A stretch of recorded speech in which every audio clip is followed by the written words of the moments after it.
Whoa, whoa, Slammiversary. Yeah, this is our life. Pump it up, pump it up. Yes, Slammiversary back. And this year, Impact Wrestling's big summer event hits a little bit different. You see, since April, Impact Wrestling have been running these videos for Slammiversary in the style of breaking news. First one talking about how multiple WWE superstars have been released from their contracts. Another one announcing that at least one former world champion will be at Slammiversary and they won't be coming alone. And with all this, there's been little split-second blink and you'll miss some shots of a lot of Impact Wrestling alumni. So what I've done is I have watched all the Slammiversary commercials, I have scoured social media, I've been to the top of the mountain and lit candles, and with all this information,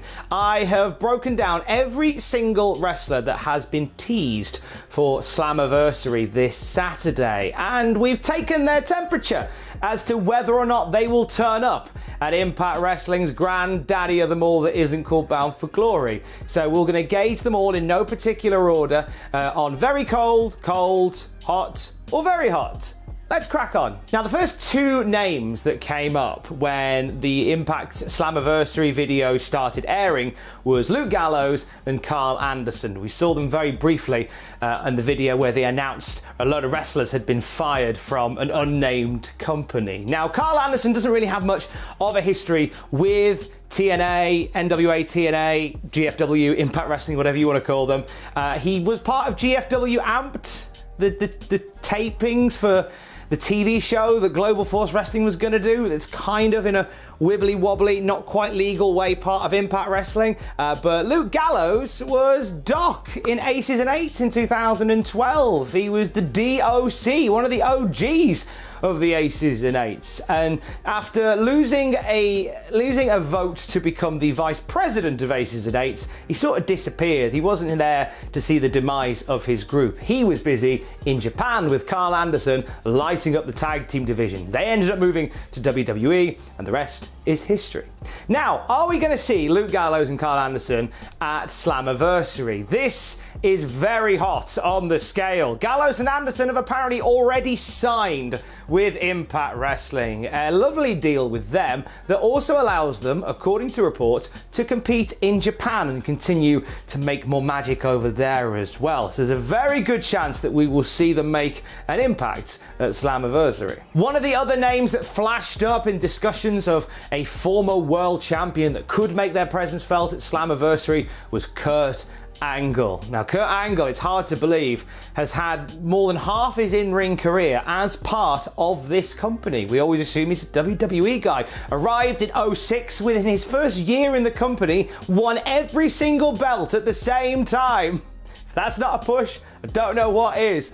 He got into some memorable matches with guys like Samoa Joe and AJ Styles. Part of the main event Mafia, a big group of top-end lads who just turned up every so often and beat people up. And near the end of his run, he was working with guys like EC3 and Bobby Lashley, and did some stuff with Bobby Roode as well. Managed to get in one more run as TNA World Champion before he left the company in 2016. Now, obviously, we saw him return to the WWE following this, and he was on WWE TV just the other month as the referee for the cage fight between Matt Riddle and Timothy Thatcher. And it's kind of partly to do with that I would say Curt Angle is very cold on our temperature scale.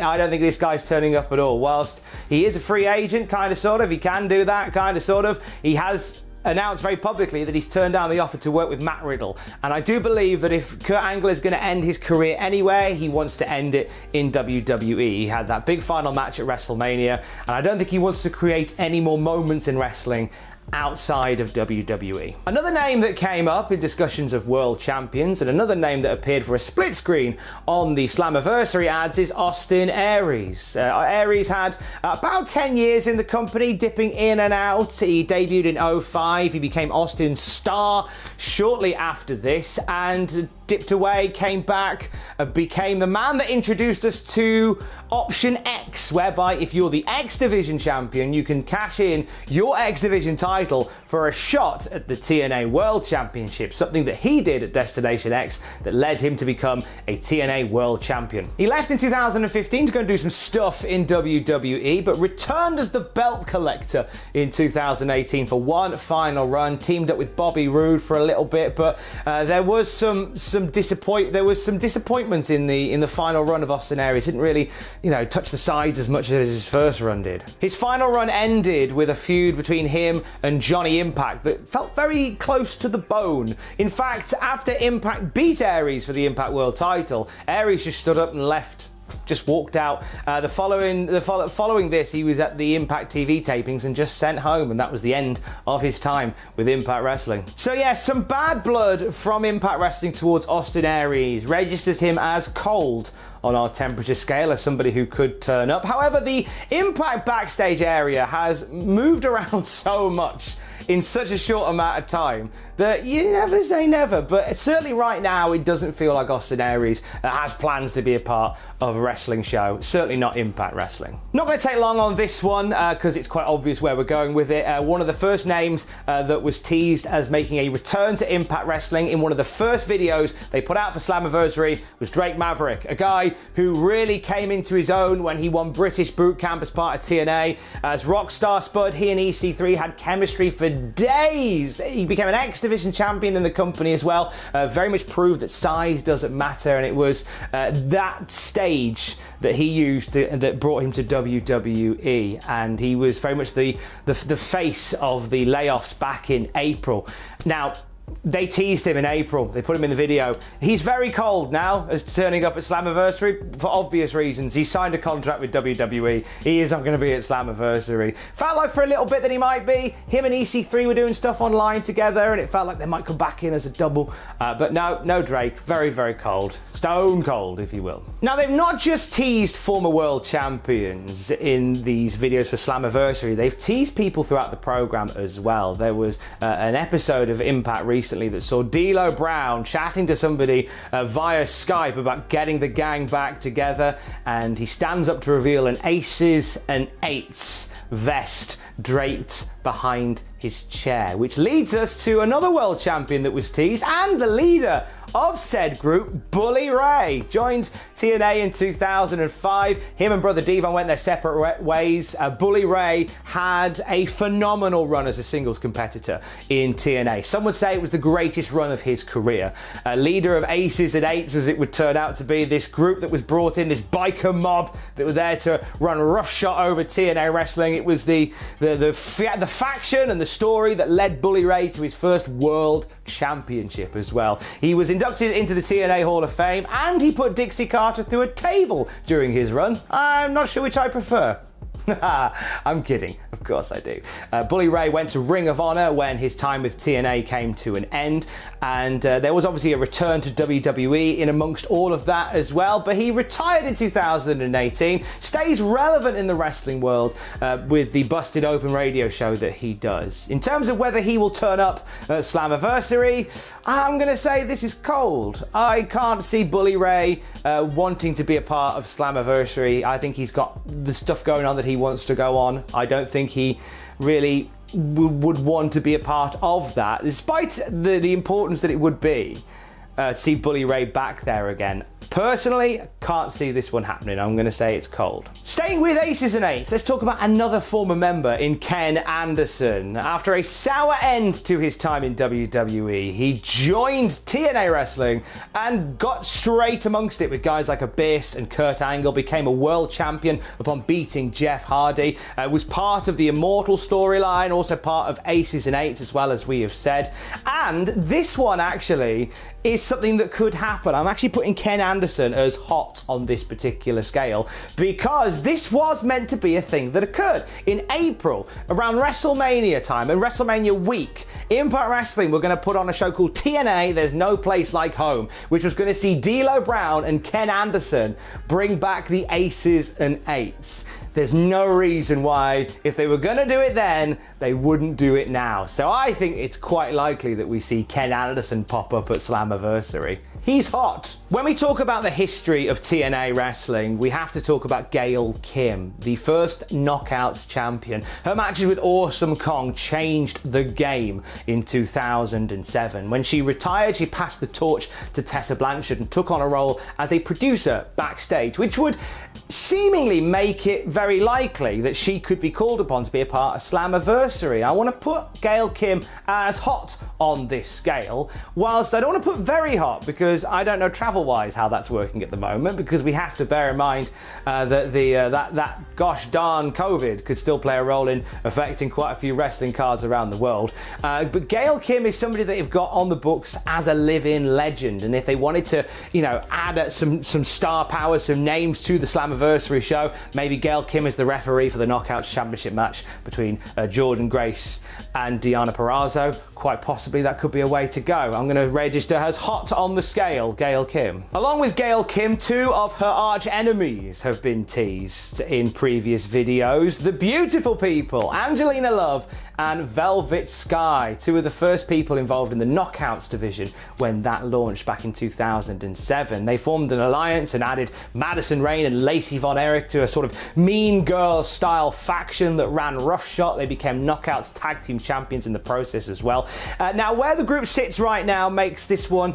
not massively likely to happen. Angelina Love is part of Ring of Honor. Velvet Sky has retired from wrestling, but she has been sharing a lot of throwback pictures from TNA, particularly over the last week or so.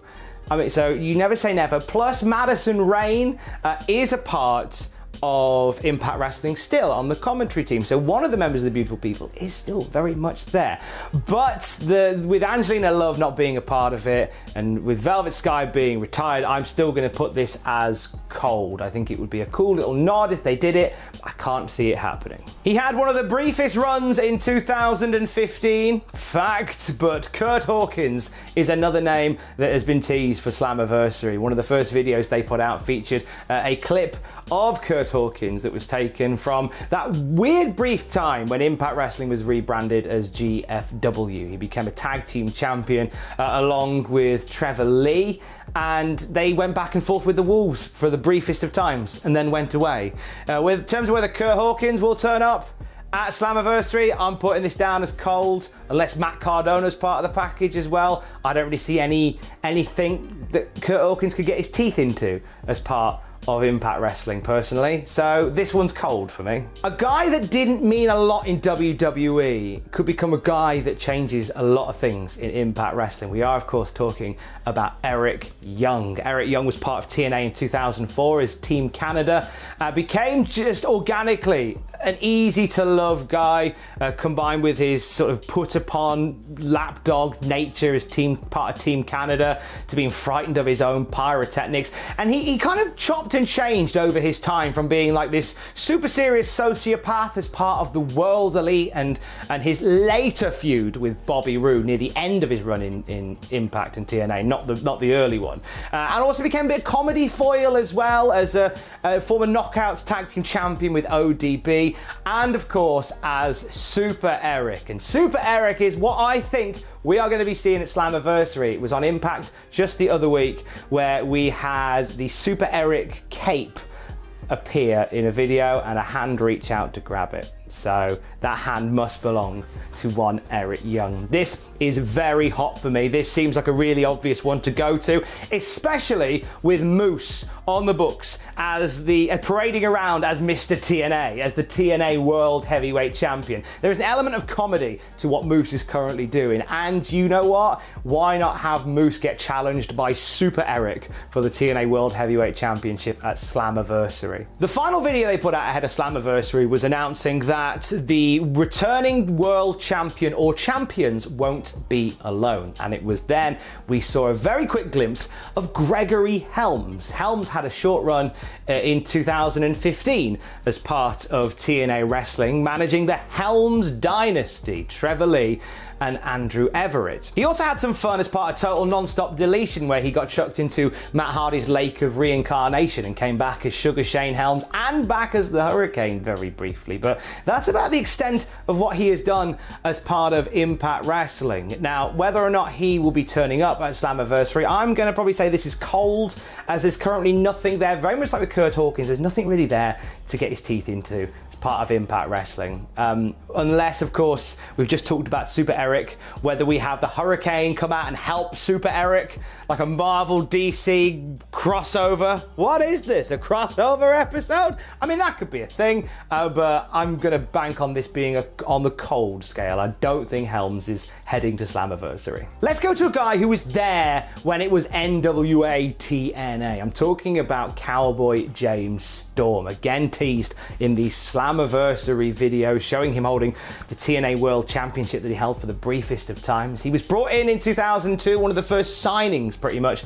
of this upstart new company. He became half of two legendary homegrown tag teams in America's Most Wanted and Beer Money, and as we say, very briefly had a run as TNA World Heavyweight Champion. He also led a sort of semi-cult-like team called the Revolution and a kind of anonymous style faction called the Death Crew Council. Neither really touched the sides, in my opinion. He left in 2018 after losing a match to Dan Lambert and hasn't been back since. He's popped up most recently as part of NWA Power, former NWA National Champion and one half of the reigning NWA World Tag Team Champions. Ironically, a belt that he won all the way back as part of this company in 2002. Despite that, I do think the chances of seeing James Storm are cold. I don't know whether or not we're going to see him, because I know he's very much entrenched as part of NWA. I mean, right now, current tag team champion with them, so I don't know how they would feel about their champs turning up back at Impact Wrestling, considering all that went on between the NWA and Impact. It's a shame, because there is some beautiful serendipity in the fact that James Storm's tag team partner is another former TNA World Champion, Impact World Champion in Eli Drake. That would have been quite nice. I still think this isn't happening though, so it's cold for James Storm. Staying with legends of TNA, let's talk Sting, whose face very briefly appeared in the Slammiversary video talking about former world champions. Sting very much became TNA's living legend, really. In 2003, he arrived and he was getting involved with Jeff Jarrett and AJ Styles and Samoa Joe and Kurt Angle. He was in the main event Mafia as well. And then when Hogan arrived and brought Immortal with him, we saw this metamorphosis of Sting into something that resembles the Joker. And the opinions out for a lot of people on Sting's Joker Sting run. Personally, I thought it was a very refreshing change. But Sting, before he left Impact Wrestling, was very much one of those guys that was helping the younger set move up. You know, he put on great matches and helped build the legacy of guys like Bully Ray and EC3. And in his final act as part of a member of the roster, lost a career match to Magnus, aka Nick Aldis. Sting, though, is very cold on my scale for arriving at Slammiversary. If Sting is making a comeback, he's going to do it either as part of WWE or AEW. I don't think he's doing it as part of Impact Wrestling, with the greatest of respect. From that first video, two other names that were spotted: Mike and Maria Kanellis, the owners of the greatest theme song I've ever known. Burning up inside, you know the rest. Just had a year in 2016 to 2017 as part of the company, and in that year they suddenly started to build around him. He was involved in feuds with guys like Drew Galloway and Kurt Angle. Near the end, he was involved in feuds with Moose. He became an X Division champion in the process as well, and he just sort of disappeared from the scene. And then obviously he would go on to do stuff in WWE following that. In terms of whether Mike and Maria will turn up, I think this is hot, you know. I know that Mike is keen to get back into a full-time wrestling schedule. I know he's been getting back into better shape as well. He's put stuff onto Twitter recently showing how he has upped his weight. He's been celebrating 3 years of sobriety, and I feel like he's gearing up for something big. And I'd like him to make an appearance as part of Impact Wrestling. I think he's one of those guys that, even though he was there for a year, really got his teeth into it, and I think there's more to be done. Now, some of the names on this list have no history with the company, but are very much teased by the company. Lio Rush is one of those names. They've just used the one clip of Lio Rush, which was from a GFW MCW combined show in which Lio Rush competed for GCW's Next Gen Championship. So that clip that you keep seeing of Lio Rush, it's from there. No history within the company, but obviously left on a high really with WWE. Just lost the NXT Cruiserweight Championship. Very much building himself up as a strong contender, as one of those guys that can go out there and have a heck of a match every single time. So for him to go was a bit of a surprise. I know there was talk about attitude problems backstage with him, but regardless of that, he was doing all right. And I feel like he's somebody that his story's not quite been written. And I feel like that if he was to turn up at Impact Wrestling, it wouldn't just be like as a spot, oh look, remember him from that thing. This is a guy who can join something like the X Division and really make a new name for himself and rebuild from the ground up. So I think it's very hot, the likeliness that we're going to see Lio Rush make an appearance. Maybe even mixing it up somehow in the X Division. Like the idea of Lio Rush versus Chris Bay or Lio Rush versus Willie Mack. That's cool. A couple of other former X Division champions have been thrown into the mix for Slammiversary. One of them is Amazing Red. Now, long-term fans may remember Amazing Red as sort of one of the founding fathers of the X Division. Former X Division champion, former World Tag Team champion, left the company and retired from wrestling. Actually retired twice and returned twice. Apparently now he is properly retired, which is why, even though he is featured very briefly on that video, I think the chances of him turning up are cold. I don't think there's much chance of seeing an Amazing Red appearance. However, it's a wrestling retirement, so you never say never, do you? Former X Division champion Chris Sabin is on our list now. He debuted in 2003, became the champ of the division very quickly, but a lot of people will remember Chris Sabin for his tag team work. He and Alex Shelley revolutionized doubles wrestling as part of the Motor City Machine Guns, and their matches with Beer Money, their best of 5 that they did, just really set the pace for tag team wrestling in America. When Alex Shelley left the company, we saw Chris Sabin do more stuff as a singles competitor, and we saw him become the TNA World Heavyweight Champion. A lot of people say this was quite a rushed story, and that it was nice to see Sabin win it, but it lacked a little bit of muster behind it. But regardless of that, it's an accolade that he'll have forever. Sabin's still part of the company. He's now working as a producer. So that's why I'm registering him as hot, as somebody that could possibly be a part of Slammiversary. Similar story to Gail Kim in the sense that here's somebody who is on the books, who has that TNA background, and providing that they are going to be able to be present for Slammiversary, you could bring out Chris Sabin in a similar capacity to Gail Kim as a referee or an enforcer for the X Division match, as like a legend of the division. You could do that. 3 names to go, and they're 3 biggies. Let's start with Heath Slater. Now, Slater hasn't been officially teased by Impact Wrestling, with the exception of one line from Rhino when he referred to a tag team partner that he has, quote, and he's got kids. Heath Slater on his personal Twitter has been posting videos of him training, at least one of them featuring July 18 in big letters, which is the date at Slammiversary. Slater obviously has been a part of WWE programming recently. Just the other week, he was involved in a bit with Drew McIntyre that saw him getting pinned very quickly by the champion.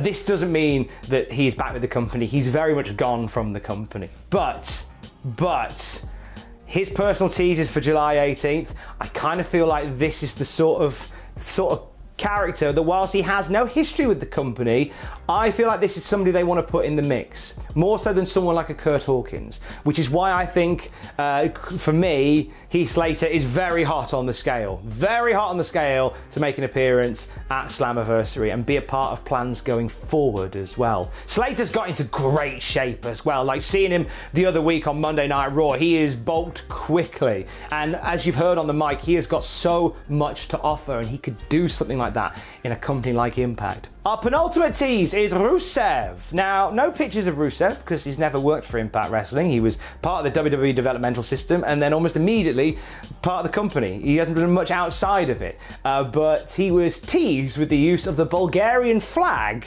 in a Slammiversary tease video. Now, Rusev has commented on this and has said, I don't know why they're teasing me. I don't know why. I'm very confused by it. Maybe it's another Bulgarian wrestler. And you hear wrestlers say that a lot. And up until about 48 hours ago, maybe a little bit more, when I was putting this video together, I was putting Miro down as very hot to be a part of it. But he's been diagnosed with COVID-19. So for that reason, I'm dropping him to very cold. Now, I'm basing this literally on whether or not he'll be at Slammiversary. If he's got COVID-19, he's not going to be at Slammiversary. So that's why he's very cold. Will he be a part of Impact Wrestling in the future? More than likely. More than likely. I think there's something there for him. But in terms of Slammiversary, not if you've got COVID, mate. You're very cold. And finally, Ethan Carter III. Wow. Okay, so why do we think Carter's turning up at Slammiversary? Several shots of EC3 in Slammiversary tease videos.